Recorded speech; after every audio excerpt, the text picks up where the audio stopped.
Okay. A couple announcements before we get started. Again, anyone taking the ASVAB test, please report to the PAC right now. Any of you guys taking the ASVAB test? Okay. Anyway, a couple things before we get started. Of course, as I've been saying, your first notebook check of the 6 weeks is tomorrow. The list is back there, but also under tomorrow's link, when you click on notebook check, it has it listed out for you. If you missed a day of notes or you're missing something, you need to go back through Canvas. You need to go to that date because it's in there somewhere. It's in a PowerPoint or something that we did. Sometimes it's in the video. Sometimes it's very straightforward. But let me change this little setting here. Try to anyway. I don't know why it does that sometimes. It's so frustrating. Let's try this one more time. Okay, there you go. Anyway, so what in the world? Guys, technology is so ridiculous sometimes.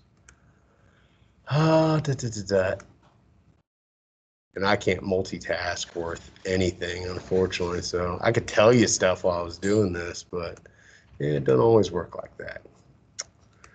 So hopefully everything's working now. Okay. Anyway, so your notebook check is tomorrow. Please get that in. Get in on time. When you click on the stuff in Canvas, it tells you what you need. I've included the dates there, so if you missed a day, guys, it's all there for you. Other missing work, I know some of you guys have turned some stuff in over the last couple days. I'm going to update grades tomorrow and a little bit over the weekend. I'm still willing to accept missing work, but you got to get in by next Friday. And finally, tomorrow, the main thing we're doing is we're going to register for AP tests. Even if you are not currently planning to take it, I do need to get you in the system for a variety of reasons. You have to be in my AP classroom in order to do some quizzes and tests that we're going to be doing here in the next couple of weeks.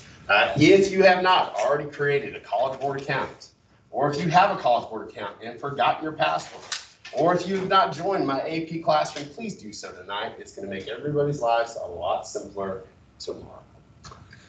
So today we're going to be talking about developments in Europe during the late Middle Ages, sometimes called the High Middle Ages. We're going up to about 1200 to 1450, but honestly, we are going to talk about a lot of stuff that comes before it, just to establish some context. Again, at various share questions up here that I am asking you guys to kind of just discuss with each other. And then after you guys have a chance to discuss these things with each other, I'm going to call on you guys, and I just want to hear a little bit about what you talked about. But that's it. Real easy day. Notes, are kind of optional if you took really good notes over the book the other day. So our story of, Europe really goes back all the way to the Roman Empire. This is a picture of the Roman Empire at its height in 117 AD or CE, depending on your preference. Again, we're looking at really the entire region around the Mediterranean. A lot of the Middle East, North Africa, most of Western Europe, even going over to Britain. This place was huge, and it was well connected via a system of very interconnected roads. They had big cities. They really flourished under trade, but like all empires, they rose and they fell. I mean, it's hard to keep a territory this big under control, especially when you're surrounded by people that kind of hate your guts.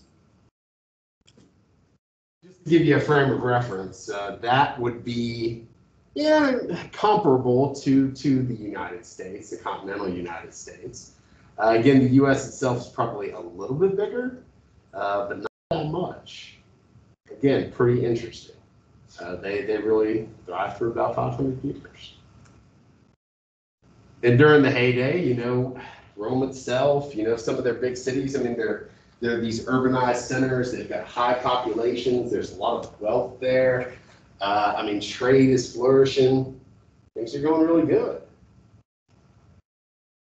And then these so-called barbarians started to kind of find, gaps in the defenses, and they started coming to the empire, and they started settling, and they started challenging the status quo. People like the Huns. You guys ever heard of Attila the Hun? He was like the scourge of Rome. They would have to pay him tribute sometimes just to make him go away. Today, you have the modern country of Hungary named after the Huns, much like you have the modern country of France named after the Franks. Again, over time, these different groups just kind of came in and settled, and gradually in the West crushed them. We kind of took everything from them, and the empire essentially fell in 476. That being said, in the East, they kept up and running. This is what will later be called the Byzantine Empire, but at that time, guys, it was still just the Roman Empire. Historians later on, really starting in the Renaissance, they're the ones that started differentiating, because culturally they were a little bit different than the classical era Roman Empire. In the East, they were Christians. They were Eastern Orthodox Christians. That's the first break in the Christian church. Culturally, they were a little bit more Greek than Latin. But the reason that area survived and thrived, and why most of the resources went to that area, was trade. Again, you've got Silk Road trade running through this area, going to their new capital city of Constantinople. You've got Indian Ocean trade kind of flourishing through the Middle East, coming up through the Red Sea. You've got trade with what will eventually be Russia, going through the Bosphorus Strait, going up this system of rivers. So even though we say that the Roman Empire fell in 476, guys, the eastern part goes on until the 1400s. 1453, I'm pretty sure, is when they fall to a Muslim empire, the Ottoman Turks. Now these guys come in, and we talked about them yesterday, but these various groups come in, they settle, and they fight each other. And it takes a couple hundred years before you see, these kind of kingdoms form. But eventually it's those kingdoms, like the Frankish territory, that are going to end up evolving into the modern countries of Europe we see today. But again, during the fall of Rome, guys, it had to be terrible. It had to be apocalyptic.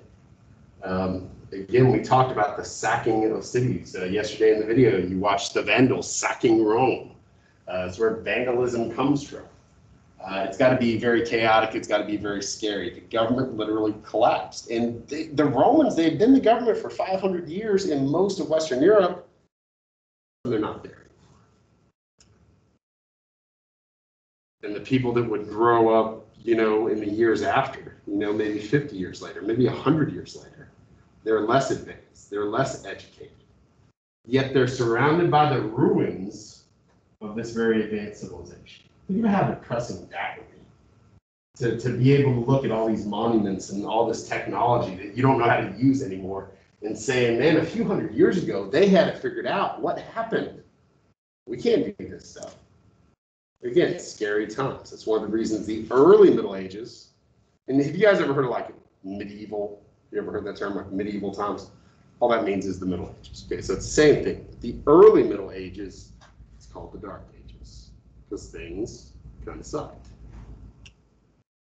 So our first think, pair, share discussion, and this isn't long. This is mainly just to get you guys talking to each other. I know there's not a lot of us, and I know it's really easy to come in here and be quiet.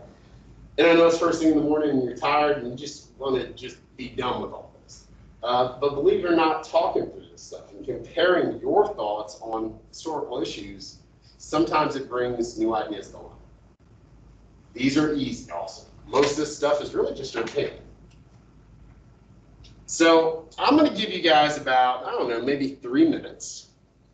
I want you and your partner or partners, and I do want everybody to talk, to just kind of talk about this.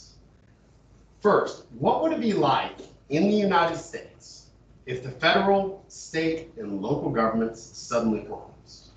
So no government, no law, it's just, it's just gone. And that wouldn't happen overnight, but let's just assume it did. Let's say we woke up tomorrow and the government is like, we're out. What would things be like? Who would take control? Who would take over? Who would assume the reins, so to speak? What sort of person would do that? And how would these people ensure their followers stayed loyal to them? I'm going to give you about 2-3 minutes. Turn and talk.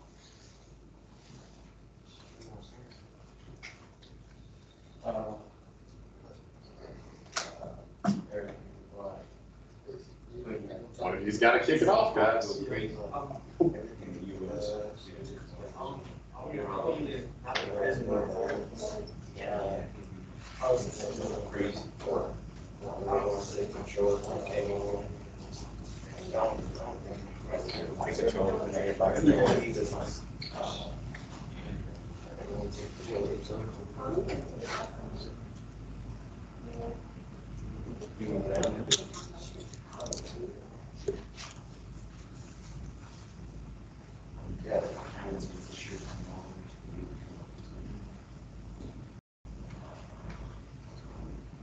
Give you about 30 more seconds. It sounds like most of you guys are done. Very quick conversation, but you talked a little bit, so I'm somewhat happy. But now I'm going to ask you these things. All right, I want you to share with the class. One of you in your group, come on, just take the initiative. Maybe the next time the other one says it. But let's start over here, okay? Government collapses. Our country, federal government, state government, local government, they're gone. What would things be like? More violence. Anything else? You guys can just say things. There's enough of us. There's few enough of us in here where I'm not worried about people interrupting. It'd be violent. Can we agree on that? Okay, what else? What else would it be like? What other words come to mind? Chaos. Riot. What else?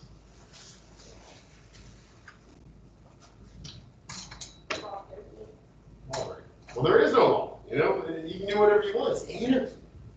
Okay? Compared to how it would have been back then, it would have been much the same. I mean, you've got these quote-unquote barbarians, roaming around. People abandoned the cities because, the barbarians knew that people lived there and they had stuff. So you start to see life shift more towards rural settings, small villages where you've got less of a target on your back. So lawlessness and no government. Who would take control? What sort of people would take control? I guess like the person next to target. Okay. In our country, yeah, there is a succession plan, but we're talking all those people are gone. There ain't no remnants of the organized government you had before. Somebody's got to emerge from all this chaos. Who would it be? What sort of people?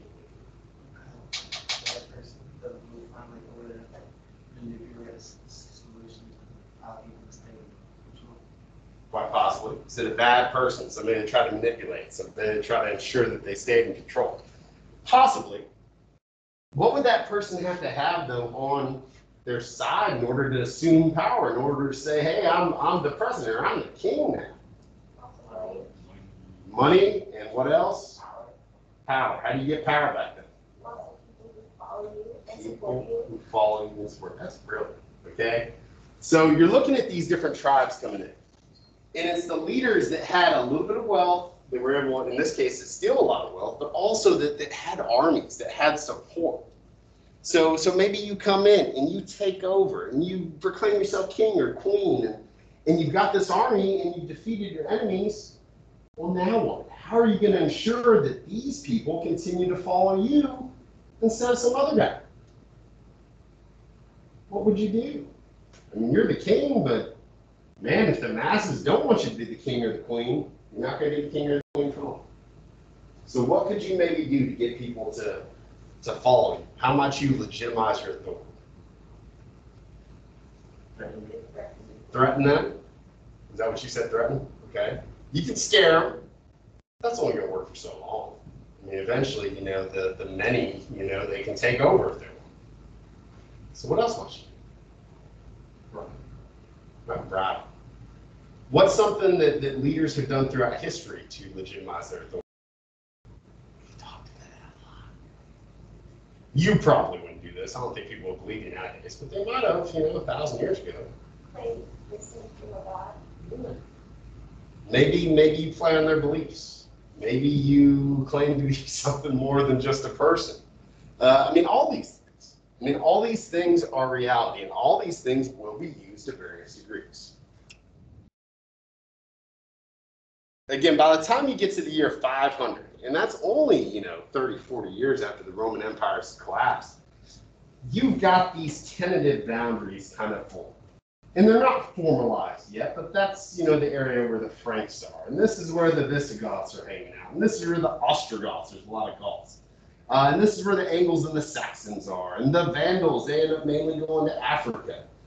You've still got the Eastern Roman Empire, but they got to worry about what they have. This valuable real estate, especially around the city of Constantinople, which is a very wealthy trade hub. So they're trying to keep what they got, and these guys basically get the rest. Like I said, the Byzantine, they continue to thrive. They're around until the 1400s. In fact, it is the conquest of Constantinople by the Ottoman Turks, try to remember this, that kind of sets in motion the big age of exploration. I mean, that's why Christopher Columbus and others sailed the ocean blue in 1492. The Muslim world took over this land-based trade completely, and Europeans were looking for other ways to get to Asia for trade. I mean, that's the short story. It's more. But yeah, that's basically the gist of it. And at times they did try to retake territory. They actually took back Italy and parts of North Africa and parts of what is now Spain for a while. But again, they saw that, in order to fully control, this territory, because they had enemies all around, that they would just kind of confine themselves to this area. And again, back then, if we're going back to 527, they're just still the Roman Empire. Nobody's calling them the Byzantine Empire. That's a name that comes up later to differentiate. And Byzantine comes from the fact that originally this city's name was Byzantium. And then Constantine, the first Christian Roman Empire, builds this city, as kind of a secondary capital to the Roman Empire along with Rome. And then eventually, because so much trade and wealth comes through there, Constantinople just kind of eclipses Rome. But guys, back then, they were just still the Romans. They were still the Roman Empire. And even though they certainly feel bad for all the people over here, they're worrying about them. And in that separation, even at that point, Europe is predominantly Christian, that's when they start to culturally kind of go another way because they don't have that much contact with these guys over here. We had talked about, how you get people to be loyal. Guys, that's what feudalism is. That's all it is. And you read about it the other day. You've defined it before. But you're a new king. The one thing you got is a whole lot of land. You need other powerful people on your side. So you break them off with chunks of land. And you say, rule that land. Just, give me some taxes, pay tribute, follow my laws, help me out if I need you, and you can kind of do your own thing. That's what feudalism is. It's a decentralized government. And in the early days, really up until you get to about 1000, the kings themselves weren't, they were powerful, but the day-to-day governing was actually in the hands of those regional lords. The different pieces of land that he would give out to these lords, this nobility that forms, they're called fiefs. And by serving the king, vassals, which just means you serve somebody. But then they've got to do the same thing to get other powerful people on their side, okay? And over time, you see a nobility form that includes, warrior knights. So then they subdivide their land, and it goes on and on and on. And you can look at it as a bribe, but it's basically just a way of ensuring that these people are going to be loyal to you. Bottom of society, you've got the masses who really just want to survive. They want a place to stay, they want food to eat, they want stability, because we already talked about with no government, there's no stability. They do pretty much all the work, they grow all the crops, a lot of the economy is based on agriculture, but they get to survive. Okay, that's what they get. And even though this was a very strict social hierarchy, very similar to the caste system in India, it worked for a time. And this is how Europe kind of survives through the early Middle Ages, through the Dark Ages, because this is the system that was created, feudalism, that brought at least some order to the chaos. One of the things that you read about yesterday, I'm going to write it on the board because if you didn't get it down in your notes, it wasn't yesterday you read it, it was actually on Tuesday. But if you didn't get this term down in your notes, you need it. And it's a part of feudalism. It's kind of the practical application of feudalism in everyday life. It's called manorialism. Okay, if you see that, know that it's an aspect of feudalism. It's kind of it's the economic backbone of feudalism. Because feudalism is economic and political. So let's go back to what we had said. The king breaks off, grants of land, and that goes to the lord. And maybe he breaks off grants of land to a lesser lord. Well, on that land, you've got these communities, these villages. They would be known as the Lord's Manor. And you'd have the Lord's house, maybe a castle, because it was dangerous times. You would have the mill, where they're grinding up the wheat. You might have a brewery or something like that. You would have a blacksmith. You would have lots of fields where the peasants would work and grow their food. And essentially they could live on these pieces of land in exchange for paying tribute to the Lord, paying him off, usually in agriculture. One thing that just about every manor had, well, all of them had in Middle Age Europe, was a church. The church, specifically the Catholic Church, which is the first big organized Christian church that there was, it's the thing that really kind of held everything together. Because again, in these hard times, when life's not so great, having the opportunity to be saved and go to heaven, incredibly appealing to the people in Western Europe. Thing is, most people never left their Lord's Manor in their entire lives. That's what Western Europe is doing for several hundred years. It is very regional. People know their area, they know what's going on there, and that is it. That's all.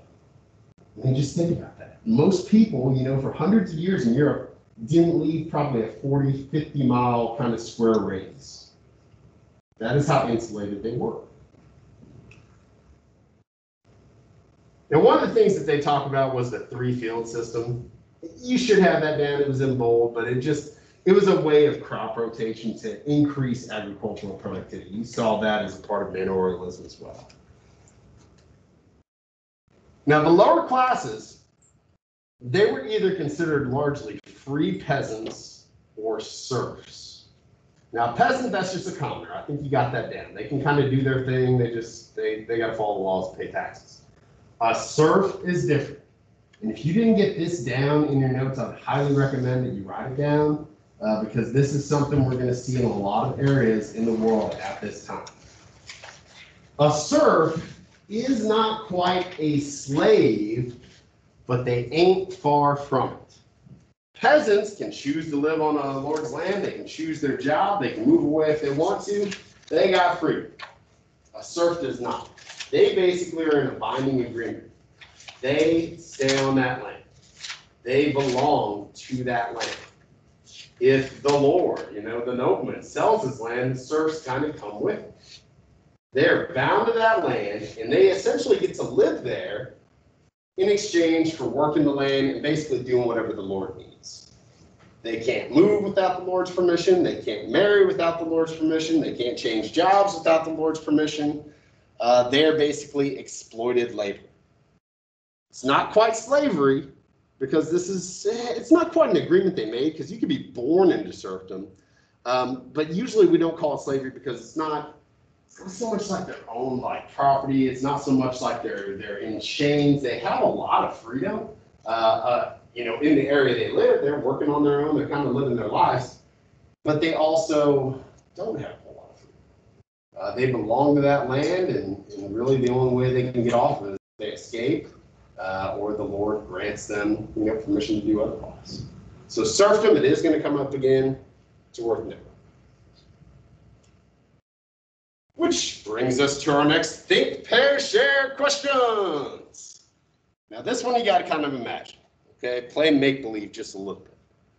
Imagine you did not have internet, television, or a phone. I know, that just makes you want to throw up. When I said, oh my God, I couldn't live my life. Well, believe it or not, for most of history, that's how people lived. I also want you to imagine that you don't know how to read or write. I also want you to imagine you've never left Saginaw in your entire life. So just get in that frame of mind real quick. And this is what I want you to discuss for like maybe 2 minutes. How would you know about the outside world? How would you find out what was going on outside of Saginaw? Would you ever find out? Also, what would be most important? I mean, all those things are stripped away. Those skills are stripped away. What would you live for? What would you like to do with your life? Give me 2 minutes of conversation. Go ahead and turn to your peers. Talk it up. I know it's painful. Think about this horror.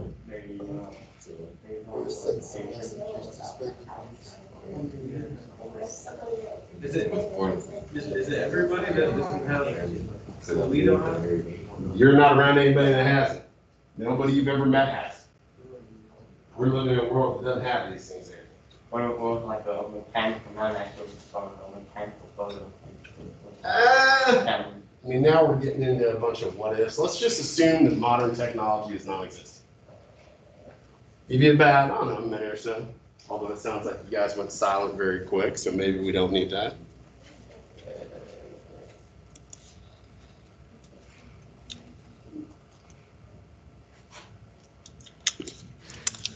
I will take the lull in conversation as if you guys have discussed this already. So just kind of, again, there's only like a few of you. Kind of shout it out. How would you know about the outside world? How would you know what was going on outside of Saginaw? Okay? Maybe if you left, but you've never left, and you're not gonna leave. Maybe you can run into somebody that has traveled, so you would hear their stories, but is that necessarily reliable?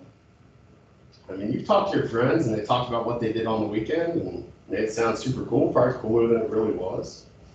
I mean, that's how you're getting your sources of information. How else might you know about the outside world? Messengers, people that bring letters or something. Okay, say it again. Messengers, people that bring letters. Okay, you know, I didn't say there's no postal system, so okay. So you might get reports occasionally. Problem is, letters, you don't know how to read or write. So you're probably going to have to go to somebody who does know how to read and write. In most of these communities, it was just the priests. It was just the people that worked for the church. Gave the church a lot of power. What would be most important to you with all these things kind of stripped away? Think about it. Church, yeah, probably. Depending on your back then, it's not like you really had a lot of choice, but yes, church, very much so. What else?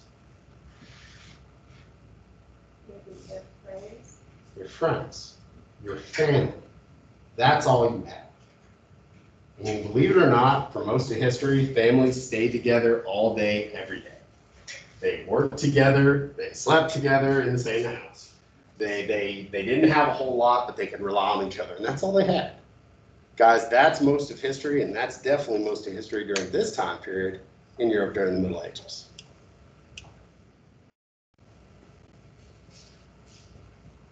This is a map, and this is the map that I showed you the other day of Europe in the mid-1400s. I want you to take a look at it just for a second. And I'm going to ask you these questions, and again, I want you guys to talk to each other just a little bit.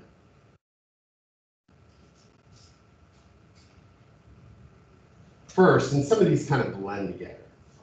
How did Europe look different in 1453 than it does today? What countries no longer exist? Because there's some people on here that ain't around no more. There's some people that are. And what institution, and we kind of implied it earlier, had the most power in Europe throughout the Middle Ages? Now, I'll give you a hint, it's not any individual king. I'm going to give you about a minute or so. Just look at the map and say what you see. What's there that's not there anymore, and vice versa. Well, about 2 minutes. Go.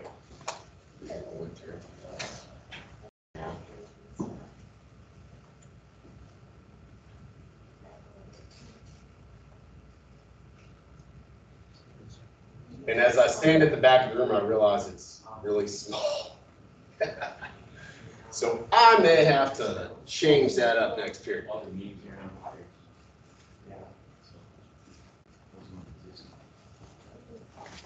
And in fact, I'm going to do this right now. Otherwise, I'm going to forget. So hopefully this will help. Let's just see. Hold on. We'll just do a quick little edit. Let's start a new slide. Let's do it like this.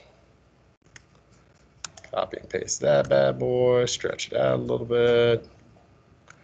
Maybe you guys will be able to see it a little bit better. And we can kind of do this one without, the questions, because I think I can remember them. I think you guys can remember them too. So let's start right back there. See how this works. In the world.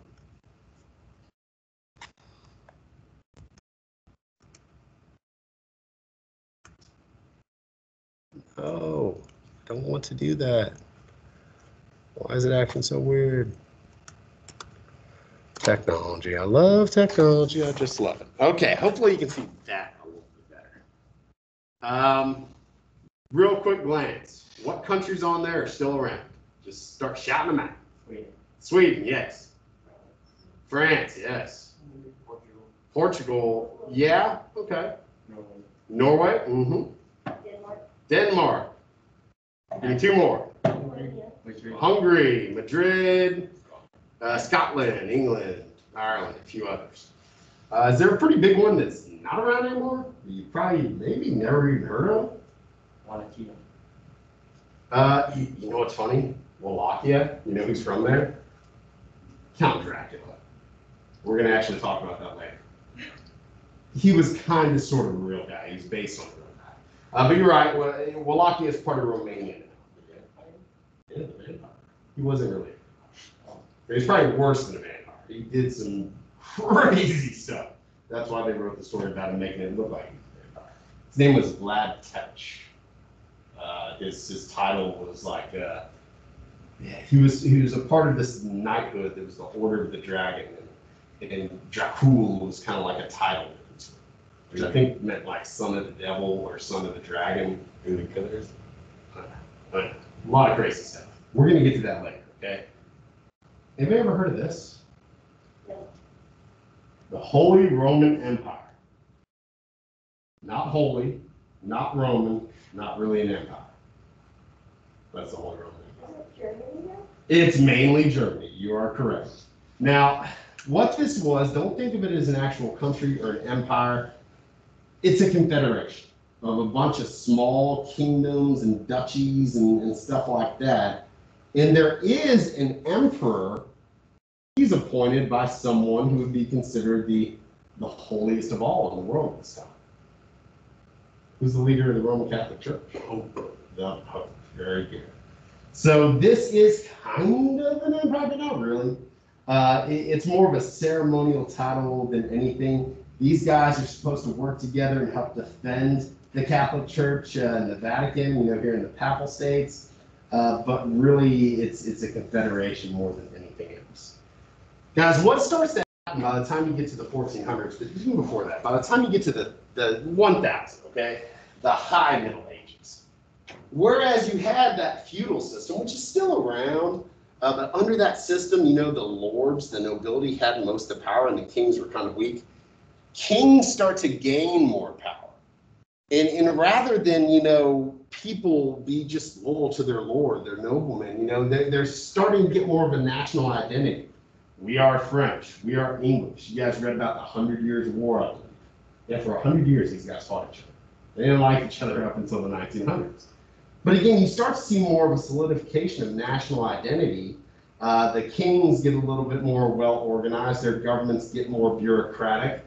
Gets more official. So you start to kind of see a shift away from just pure feudalism, although that is still part of the system. But the one constant throughout all of that is the power of faith. During the Middle Ages, the Roman Catholic Church developed into the single most powerful organization in Western Europe. Here are some reasons, okay? And again, optional notes, but you got to remember this. First, faith. People believed the church represented God and had the power to send people to heaven or hell. Again, the Pope is seen more than just a religious leader. He's kind of political too at this time. He's seen as kind of the mouthpiece of God. So his mandates, even to kings and queens, are going to be followed, because especially in the Dark Ages, that was the one thing that people had. That was the thing that united them, their faith. Okay, so they're powerful just because of people's beliefs, but they're also powerful for other reasons. They own an awful lot of land.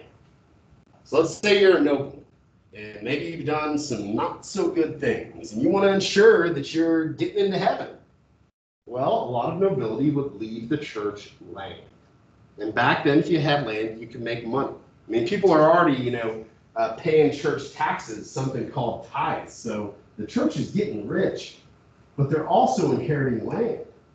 And by the time we get to the 1000s, the church is the biggest landowner in all of Europe, by far. More so than any king or queen.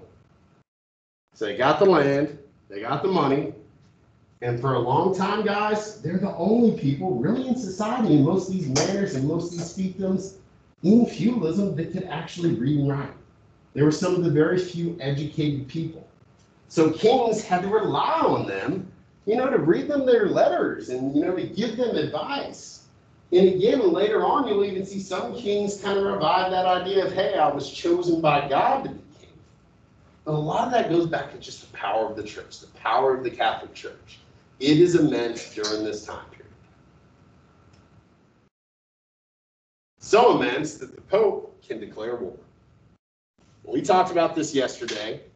The Crusades last for not quite 200 years, but well over a century. And essentially, it's all about land. It's all about who controls the Holy Land. This is not one constant war. It's not constant warfare. That's not what we're talking about. But we're talking about various times in which European Christian kings and knights, would travel far from their home to the to try to claim this land for Christendom. And you see, 4 big crusades that do last multiple years. But this is ongoing. Let's see what you remember with another little thing, share. What were some of the causes of the Crusades? I gave you one. They want that Holy Land. But why else? What really compelled them to go over there? If you were a European knight or king or just European in general, why would you go do this? Why would you go to war? Why would you travel, thousands of miles to a place you've never been before, you've just heard of? What would compel you to do that? And what were the long-term effects? Europeans, most of them had never left Europe. Now they're traveling overseas, they're going to the Middle East, getting exposed to new stuff.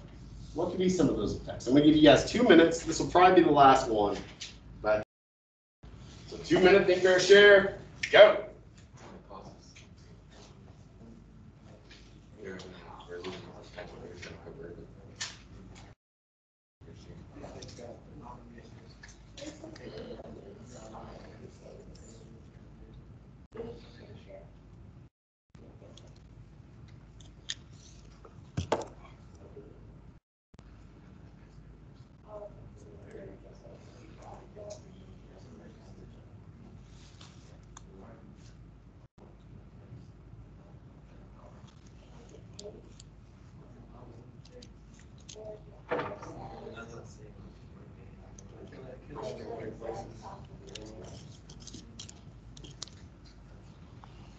Okay. Why?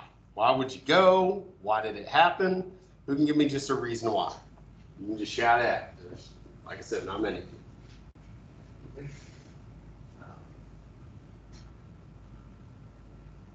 Well, let me ask you this. One person, one very powerful person, he called for this. And because of his power, and because of his influence, European Christians fell in love. Who can tell me who that person was? Or what his title was? The Pope. The Pope at this point in European history is the single most powerful individual in Europe. And Pope Urban II, he gives this fiery speech where he says it is the will of God for European Christians to mount up, to gather their soldiers, to gather their weapons, and to go on this spiritual, this holy war. Again, the land they want is Israel, specifically right around Jerusalem, which the video went into yesterday. Very holy city for the Jews and for Christians and for Muslims. Now, really, the Pope did this because the emperor of the Byzantine Empire didn't literally give him a call because, you know, phones and whatnot. But he was concerned that the Turks had taken over that territory and they were going to take more and more Byzantine land. Byzantines are Christians, but they're Eastern Orthodox. Okay, they're not Catholics, but they're at least Christians. So the leader of the Byzantine Empire, who's also their religious head, again, theme, he calls out to the Pope responds, and then you've got the Crusades, you know, well over 100 years of holy war, very violent, you know. We stopped the video a little early yesterday, but within that 100-year span, you're talking about 1 million people dead, all because of beliefs. So let's say you're a European Christian, other than the fact that the Pope, you know, the leader of your church, of the Roman Catholic Church, is asking you to go, why else might you do it? What else was maybe pro? Social status? Yeah, sure. You know, he's a great hero. He went and fought for the faith. They don't get that land. Okay, they could get that land. They can get the land in the Middle East, so that's got its own, you know, that own benefit. But think more on a personal level. Money. Guys, Crusaders, it sounds all awesome. You know, you're a holy warrior. Guys, they're going to war. And the towns that they marched through, they could do anything they wanted. They could steal anything. That's why a lot of people throughout history go to war. They join armies. You know, we talk about sacking a city. That's the soldiers going in there, steal whatever you want. We got the place now. That's part of it, okay? You know, enriching yourself. Did you guys read about primogeniture yesterday? Or not yesterday, I keep saying yesterday. Primogeniture in Europe during this time period, the oldest son got everything of his father's. So if you're the second born, technically you didn't inherit anything, even if you were from a noble family. So for these, you know, second sons, third sons, whatever, in order to have any wealth or land or anything for themselves, they had to go out and take it. But what else did the Pope promise them? That really gave them some assurances. They talked about it in the video yesterday. You go to war, what's in it for you? What's God going to give to you?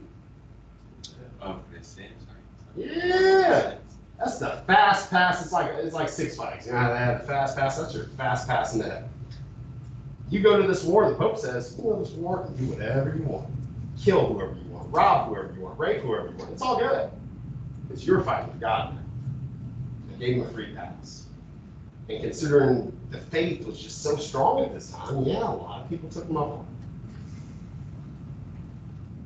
Long-term effects, and this is going to be our last slide. You don't have to write this down, but you do need to be fairly knowledgeable about it. Crusades are an utter disaster militarily. Really only after the first crusade did Christians gain any land, and then they subsequently lost it and were constantly trying to get it back. At the end of this, you know, Israel, the Holy Land, remains in the hands of Muslims. It does. And, you know, for many years afterwards. Most of the area still is. So from a military standpoint, it was terrible. But there were some effects that you could see as positive. First, Europeans have been kind of secluded. They've been out of the loop. Not all of them, but most of them. They hadn't been linked into all the trade. They weren't exposed to new ideas like people in the Middle East were. Well, going to the Middle East exposes them. That's how you get Arabic numerals into Europe, the concept of zero. It's where they learn the game of chess. Some of the lost works of Greece and Rome as well. Because remember, the Arab Muslim world kind of preserved this.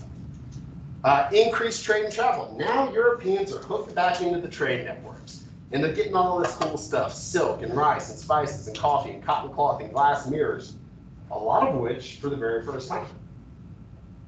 With all this trade, you do have a growth in urban areas, growth in quality of life, growth in population, new markets, goods, more agricultural supplies, better standing of living. You even have the birth of the middle class. You start to see feudalism really decline and things get a little less formalized. You also get the one thing we're going to talk about tomorrow at the very beginning, the Renaissance. The Renaissance is a rebirth. It's a new focus on art and architecture and just, you know, all those innovations that the rest of the world's been using for years. Again, it starts in Italy and the Italian city-states. That is kind of important. And you know, before really all the art and architecture is mainly focused on the church. Well, afterwards, it still is, but there's a greater focus on secular achievements. Those are the good things. And it really does put Europe back on course. But the bad things, 1 million people killed, more intolerance, Christians, Muslims, Jews, a lot of animosity grows out of that. There's also spread of disease. Anytime you've got increased contact, you get increased disease. The Black Death doesn't really come until the 1300s, but other diseases are exposed to the Europeans. So tomorrow we're going to talk just a tiny bit about the Renaissance. I'm going to spend maybe 10 minutes on that. It's super cool, but it's not anything that we need to go into extraordinary depth on.